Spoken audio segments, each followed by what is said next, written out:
Ez egy hosszú folyamat volt, hogy én a népzenével kapcsolatba kerültem. Nem is az magyarral kezdődött, hanem az amerikai és az angol népzenével. Ezt mindig el szoktam mondani. Ez egy kicsit olyan betegség tünete, ugye Kodály Zoltán használja ezt, hogy az öreg asszonyok őrizték meg a régi magyar kultúrát. Hát itt pedig az történt, hogy először ugye Kodály országában az lett volna természetes, hogyha lelkesen énekeljük a népdalokat, csak az volt a baj, hogy nem ismertük a népdalokat igazán, úgy, ahogy ezeket énekelték eredetiben, a hangszereket meg főleg nem ismertük.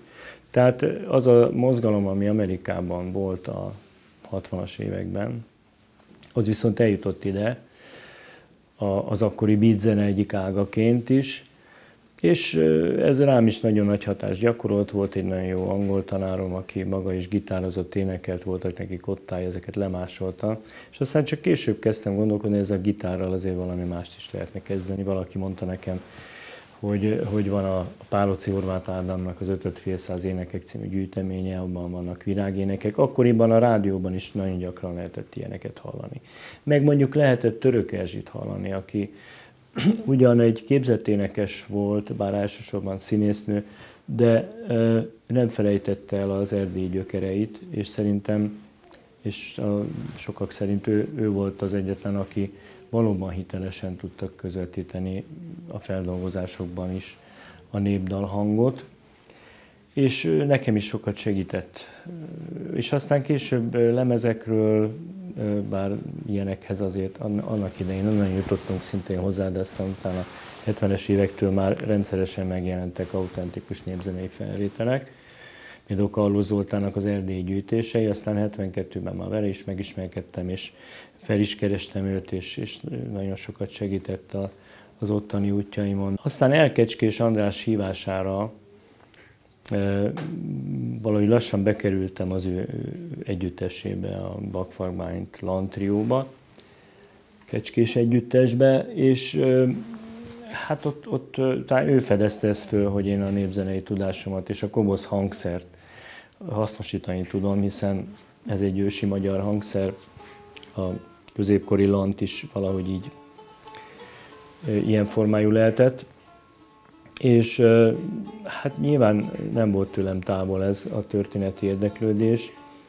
Otthonról is sok mindent hoztam, édesapám, édesanyám irodalom és történelem tanárok voltak, édesapám költő. Tehát ugye a vers, a régi magyar vers és a régi magyar dallamok, és az izgalom, hogy ezeket össze kell valahogy párosítani, mert ezt nem sokan tudják, hogy nem készen kaptuk ezeket, és ez volt a szép, és máig ez a szép a dologban, hogy szabd rá, keres rá, ugye Bornemisza Péter is használja ezt, keres rá dallamot, ami jól viszi, ugye, hát megzenésíteni verseket én akkor nem akartam, mert annyi minden került elő, Balassitól, ugye a Tinódi, Csokonai, a Páloczy gyűjtemény, 48-szal kapcsolatos dolgok, és régebbre is visszamehetünk, ugye a Troubadour dallamok, amiket egy franciaországi, occitán, provençal barátommal, Michel Montanáróval adtunk elő, de mondjuk ez nem elégített ki, úgyhogy kelet felé is kerestem a mi igazi gyökereinket, és a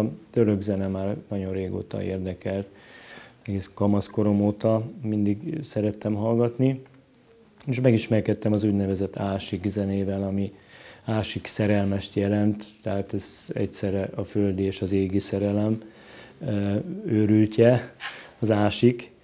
És ott találtam olyan verseket, szám szerint 28-at fordítottam le eddig, amik talán egyrészt nem úgy misztikusak, hogy ne lehessen érteni egy magyar embernek. Az Óbudai Népzeneiskola gyökerei ide a Mókos utcában nyúlnak vissza, mert valaha itt az általános iskolában, zenei általános iskolában, most Andor Ilona énekzenei általános iskola, működött az a harmadik kerületi zeneiskola, amelyben egy tanszak alakult. Egész pontosan 1975-ben, tehát jövő évben lesz ennek 40 éve.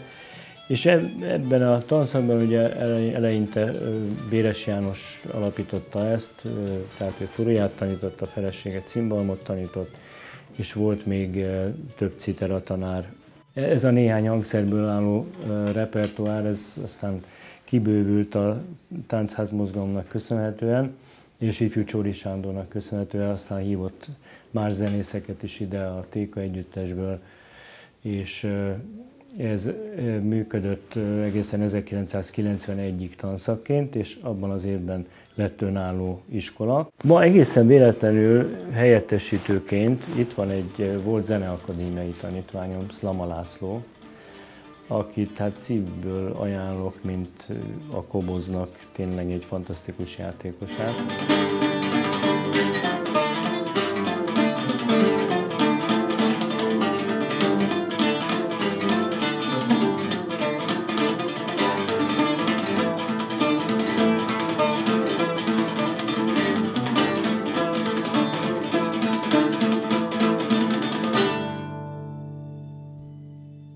1977-ben Buda Ferenc költőbarátom, aki egyébként édesapámnak tanítványa volt korábban, nekem meg az ő fia lett tanítványom itt az Óbudai Népzeneiskolában valamikor a 80-as évek végén. Tehát Feri 1977-ben Kecskeméten így szólított a színpadra, hogy Kobzos Kis Tamás, és akkor volt ott egy áldott emlékű népművelő, Font Sarolta, így írt nekem levelet, utána a munkatársai is így írtak levelet, és valahogy ez elterjedt ez a név. Én nem akartam ezt fölvenni, de rám ragadt. A régi zene és a népzene valahol hát az én személyemben mindenképpen összeér. Ez nekem természetes, másnak lehet, hogy nem természetes, mert ugye nálunk általában a barokk zenére gondolnak az emberek, hogyha régi zenéről beszélünk, és abban tényleg kiváló egyéniségek vannak itthon, és hát sajnos szerte külföldön, mert én is sokszor találkozom olyan barokk hangszerjátékosokkal, akik hát nem sokat vannak itthon, mert külföldön ugye sokkal nagyobb szükség van rájuk. De éppen a Csíkszeredai Fesztivál példázza azt, hogy érdemes lenne egy picit visszább menni, és a középkori zenét, a reneszánsz korzenét, ugye ez egy izgalmas török kori zene, amiben hát nagyon sok hatás ért bennünket nyugatról és keletről, és ezt nyugaton sokkal jobban méltányolják, mint itthon. Tehát itt még lennének feladatok, meg vannak feladatok. Szól a nóta halkan, csak éppen, hogy halljam,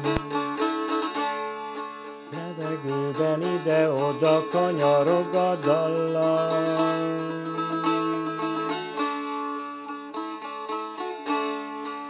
Utána, ha mennék, sem erre, sem lelnék, elvitte az esti szellő, akár csak a pernyét.